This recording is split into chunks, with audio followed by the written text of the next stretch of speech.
The feared H1N1 or swine flu virus has very much arrived in Karachi, but it may not necessarily be a reason to panic.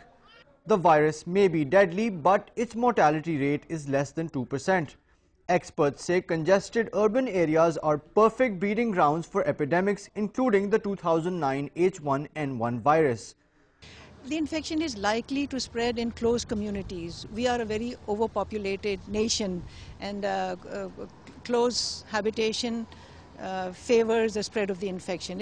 Dr. Bushra Jamil is heading the Infection Control Committee at Karachi's Aga Khan Hospital. She says a specific vaccine for the virus is not yet available in the country. We are hoping to get our vaccine in a month's time because the government did place an order with WHO, and the vaccine will be provided to major healthcare centers. Low temperature and humidity are favorable conditions for the spread of this virus. Experts expect more cases of swine flu in coming months. So far, there have been 21 confirmed cases of the swine flu at just one private hospital here in Karachi over the past 4 months. And doctors fear that number could actually be higher. They say that a lack of testing facilities at government hospitals is severely limiting their ability to understand the extent of this epidemic.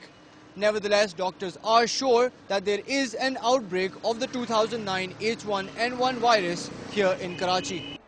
And they say it is important to recognize symptoms early to combat the virus effectively. Yes, it is an outbreak. It's a new infection and we are seeing more and more patients. That does not mean that it's a deadly infection.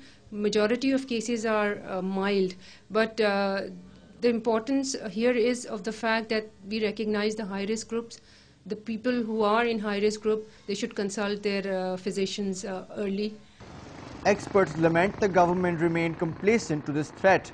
They say installing thermal detectors at airports is not enough to combat the epidemic.